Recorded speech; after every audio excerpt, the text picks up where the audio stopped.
关东大地震已经过了超过100年，不少人都听过这个名称，但未必知道地震带来怎样的破坏和损失。20世纪，日本发生了多次规模超过7的地震，其中有2次造成非常严重的伤亡。其中一次是1995年1月17日发生的阪神大地震，神户一带遭受严重破坏。地震发生在星期二的清晨5点46分，不少人还在睡梦中，约5500人丧生，其中70%是被压死。另一个大规模地震便是发生在1923年9月1日的关东大地震，规模是 7.9， 超过10万人丧生，其中首都的东京破坏情况最严重，死伤情况与阪神大地震不同，近90%人都是遭烧死。虽然同样是地震，但受灾情况有明显差异。换个角度说，人们从关东大地震汲取教训，减低了日后的损失。日本平均每日发生500次地震，其中规模6以上的地震每年发生次数的中位数是16次。无论天灾预言是真还是假，地震随时都会发生。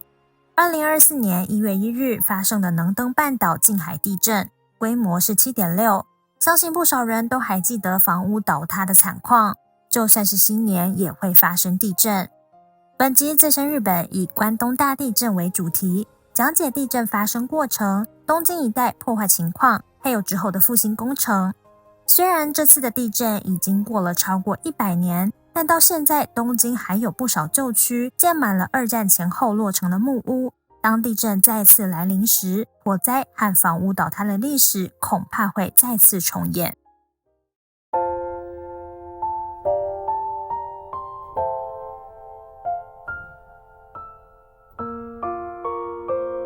1923年9月1日11点58分，关东大地震发生。关东是指以东京都为中心一带的广大地区。现在的东京都是1943年成立的，地震当时还是东京府，面积比现在小。地震规模推定是 7.9， 推测是在菲律宾海板块与陆地板块的边界发生。地震原因有数种，例如有板块移动、地壳断层移动、火山爆发等等。这次地震是因为萨摩海槽发生板块移动而造成，相同震源和类型的地震多次发生，例如1293年5月27日发生的永仁镰仓地震，1495年9月3日的明印镰仓地震，1703年12月31日的原陆关东地震。萨摩海槽地震从海啸等地质记录数据来看，已确认在这3000年来发生了9次，实际发生间隔由200年到600年不等，可以推测相同地震将会重演。因为地震重复发生，所以日本人会为每次地震取名字，而1923年发生的关东大地震会称为大正关东地震。如果下次地震在令和年间发生的话，那便会命名为令和关东地震。除了萨摩海槽之外，也有其他原因导致东京一带地震，详情请参考先前推出的首都直下地震特辑。大正关东地震震源范围颇大，包括相模湾、神奈川县全域、房总半岛南部，以关东地方南部为中心，在广泛范围内产生强烈摇晃。除了东京之外，还有埼玉县、千叶县、神奈川县及山梨县都发生强烈地震，震度达最高的6级。此外，从北海道到南到中国地方4国地方的广大范围内观测到震度5至震度1，当时的震度阶级最高是6级，但根据近年的研究，从房屋倒塌情况来推算，相模湾沿岸地区和房总半岛南端附近的摇晃相当于现在的震度7。如果发生震度7的地震，估计会有很多房屋倒塌。1995年的阪神大地震时，神户市的最高震度便是震度7。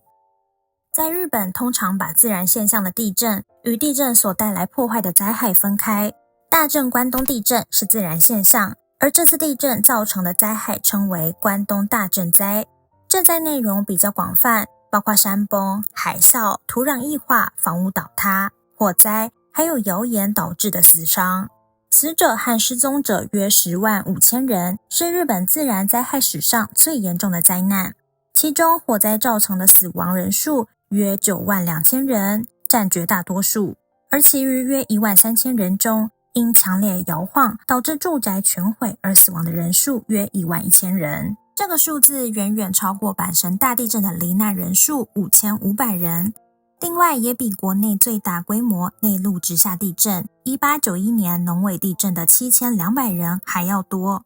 从地区来看，位于震源正上方的关东一带，录得震度6的地方有一半是神奈川县内，接着是人口密集的东京府。不过因为大量人口集中在东京，所以东京受破坏程度和死亡人口都占最多。死亡人数东京占7万人，神奈川占32800人，而房屋毁损数目东京占20万5千多栋，神奈川占12万5千多座。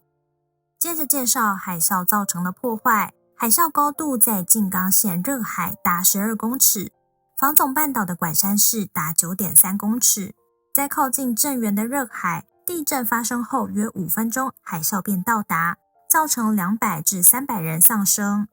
而山崩导致700至800人丧生，其大半也都发生在神奈川县。由于发生时间正值午餐时间，也引发了许多火灾，并蔓延至各处。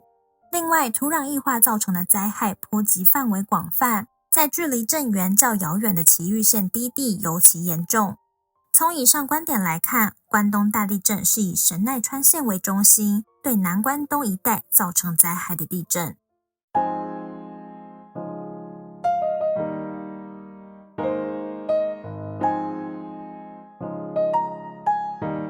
看这幅东京市的地图，显示了关东大震灾的火灾情况。红色的是火灾的范围，中间流过的是荒川，火灾都集中在荒川的两岸。当时东京市的15区内，因地震而倒塌的房屋有约12000栋，而遭烧毁的约22万栋，大概占总户数的30%，烧毁面积达全市总面积的 44%， 总罹难人数约69000人。当中的 95% 是由于火灾而丧命的。横滨市里完全倒塌的住宅约16000户，烧毁63000户，全市面积的 26% 遭到烧毁。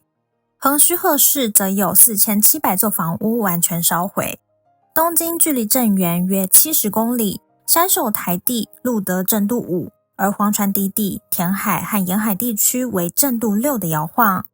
地震发生时正值午餐时间，不少家庭和餐厅都在做饭，许多火源造成火灾，全市共有近100处起火。因为河边和沿海地区地基不稳，导致不少建筑物倒塌，造成火灾迅速蔓延。其中一些火源很快便被扑灭，但部分火舌向四周蔓延，最终烧尽了全市近一半的面积。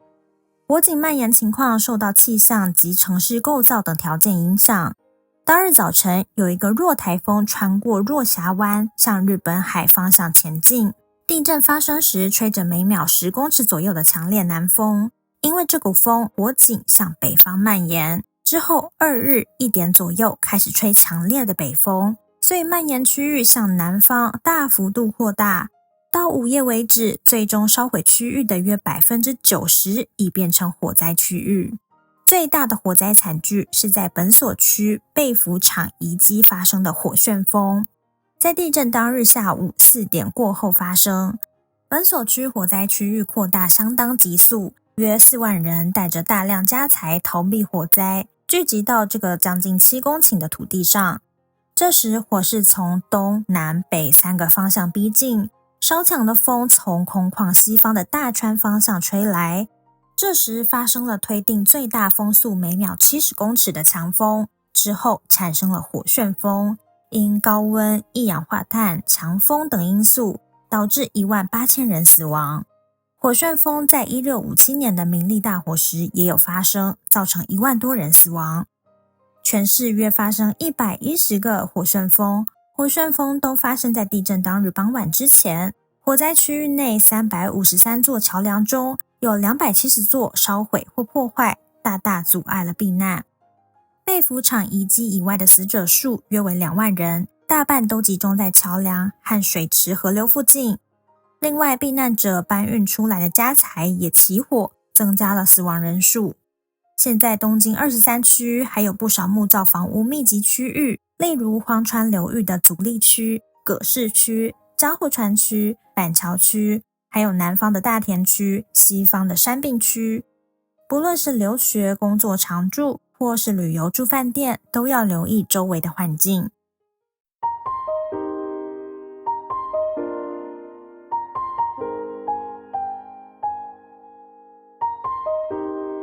除了因地震而导致物理上的破坏之外，大规模灾难令人们失去了理智，流传了一些无根据的灾难谣言。在人传人的过程中，谣言的内容逐渐被扭曲，有时也会加入负面情绪，甚至造成惨剧。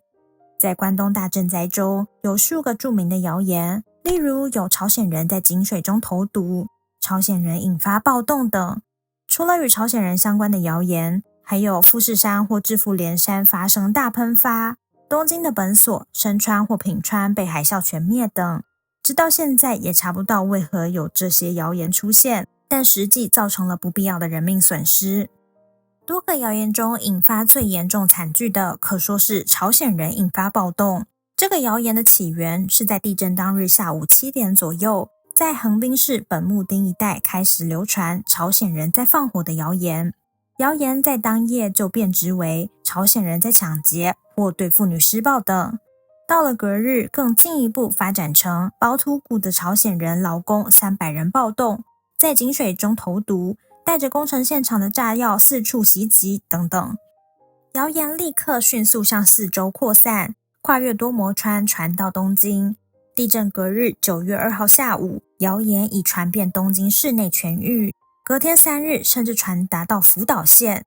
在此期间，谣言内容也产生各种变化，例如朝鲜人使用炸弹和剧毒，企图让帝都全灭，所以饮用井水很危险等等。各种谣言混杂而扩散，当然这些谣言全都毫无事实根据，但因恐慌，各町村组织自卫警团等，准备因应朝鲜人的袭击。自卫警团更向路人反复盘问，一旦认定是朝鲜人，使用日本刀、竹枪、棍棒等夺命。因这次谣言杀人事件而牺牲人数推算3000人至4000人，但无法掌握确切数字。除了人们散播谣言之外，也有传媒的误报造成混乱，例如有更大的地震要来了，9月2日正午会再次发生地震，东京下町会有大海啸，富士山喷发了等等。谣言也传到首都之外的地方，地方报纸将谣言当作确实资讯报道，其中志富连山喷发了的谣言是透过岩手新闻的报道而广泛流传，但是志富山地根本没有火山。仙台的河北新报和福冈日日新闻报道，知浦遭大海啸袭击，约1000人死亡。华泰新闻则写着上野山下有海啸形成漩涡等等。这些谣言是透过人们口耳相传，但在没有进行验证的情况下，谣言就扩散开来。当时收音机广播还未开始，资讯来源只有报纸。然而，东京16家报社中有13家在地震中失去了办公室。地震后最早能够发行报纸的东京日日新闻，是从9月5日的晚报开始恢复发行。所以从大地震发生的1日至5日傍晚为止，人们完全没有正式资讯。在地方城市，报社记者根据从东京逃离的人们口中得知讯息而直接报道，例如前所述，富士山喷发了，或志富连山从8月30日开始喷发等。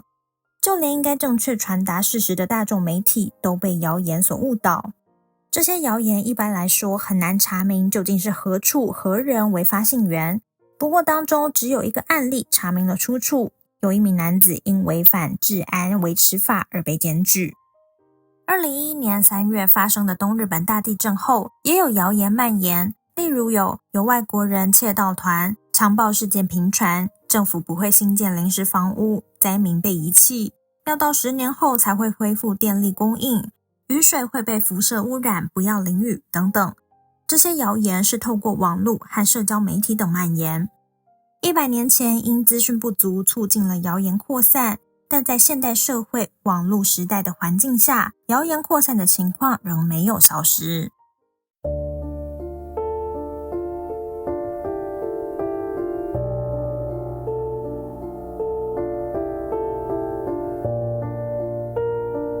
接着来到在东京都墨田区的横网町公园，这里是发生火旋风的被服场遗迹。由 JR 中央总武线两国站出发，步行10分钟左右便可到达。关东大震灾时的火灾令这里有38000多人丧生。之后1930年新建了东京都慰灵堂，那里安放着关东大震灾约105000人和东京大空袭约105000人，合计约21万具身份不明牺牲者的遗骨。每年3月10日和9月1日由东京都慰灵协会举行遇难者慰灵大法要。在公园内还可以找到追悼关东大震灾朝鲜人牺牲者追悼之碑。追悼碑在关东大震灾50周年的1973年，为悼念因刚才介绍的谣言而受害和牺牲的朝鲜人而建立的，紧邻于东京都慰灵堂旁边。每年9月1日上午在追悼碑前举办9.1关东大地震朝鲜人牺牲者追悼试点。另外，公园里还有一座与关东大震灾有关系小型博物馆，名为东京都复兴纪念馆。这是为了纪念震灾后的复兴，在1931年建设的。馆内详细介绍地震当时的受灾状况和复兴过程，展示了相关的资料、照片、遗物。透过展品，希望提高人们的防灾意识。馆内有不少详细资料，例如有东京各区的受灾状况、被服场遗迹所在的墨田区及当时的本所区，丧生人数最多，差不多有55000人，其中被烧死的占 98.4%， 罹难人数比第二多的深川区足多了5万人，可见火旋风的威力有多么可怕。也有资料讲解火灾完全熄灭的原因，火灾在地震发生2天后的9月3日上午10点左右完全熄灭。火灾后发现悬崖、广场、树木等发挥了防火屏障的作用，因此开始认识到公园绿地、广场的重要性。纪念馆的建筑物本身也具有历史价值，采用被称为地冠样式的河阳折中建筑风格设计。在纪念馆门外保存了火灾时的物件，这是因火灾和热风而被熔掉了的铁柱，是在中央区日本桥的完善大厦，可以想象当时火灾时的惨况。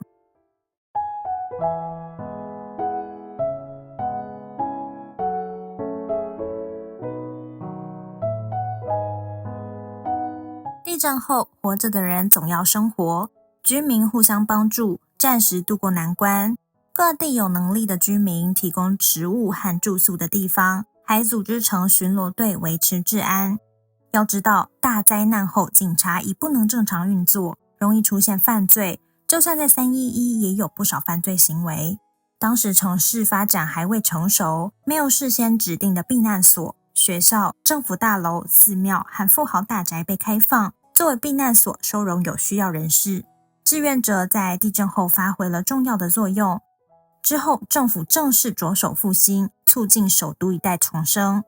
9月27日，设置了内务省直辖的帝都复兴院，负责帝都复兴计划草案制定的中心工作。总裁由当时的内务大臣、前任东京市市长后藤新平担任，主导制定了动用庞大国家预算的理想主义草案。相关内容在首都特辑内也有介绍过。草案包括收购所有烧毁的土地进行复兴发展，建设宽100公尺的道路和改善各种基础建设等，是一个符合近代国家的都市计划。不过，因为第一次世界大战后，在经济不景气的社会状况下，政府财政状况欠佳，复兴计划草案预算高达30亿日元，是国家预算的2倍。之后草案被大幅度修改，结果将非受灾地排除在复兴事业范围外，除去京滨运河和京滨竹港等计划，大幅削减干线道路宽度等。修改后预算也缩减到5亿日元。后藤首先致力于建设宽幅道路，以及将街道整理为整齐形状的区划。现在的昭和通、靖国通、环状5号线的明治通等都是在这个时候铺设的。由于当时汽车尚未普及，有很强的声音反对拓宽道路，但现在这些都成为许多汽车行驶的东京主要道路。仅从这一项道路建设就可以看出后藤是多么具有前瞻性。其中扮演东京大动脉的昭和通，在后藤的计划中，原本是约72公尺宽，但因为预算缩减，结果变成只有44公尺宽。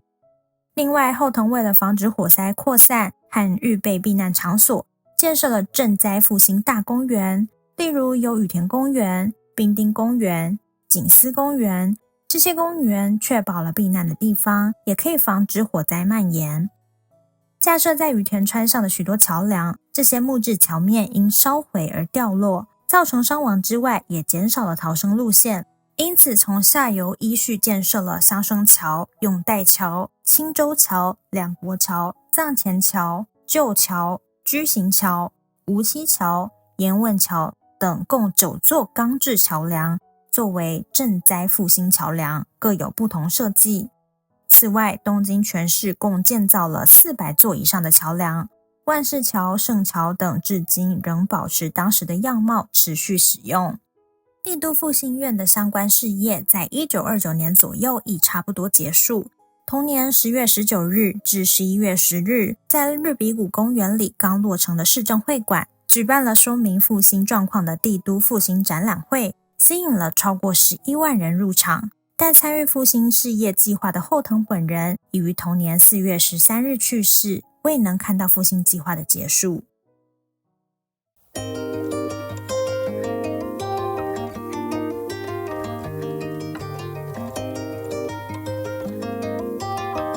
赈灾后在都市建设和产业复兴的同时，也调查造成灾害原因和研究防止灾害的措施。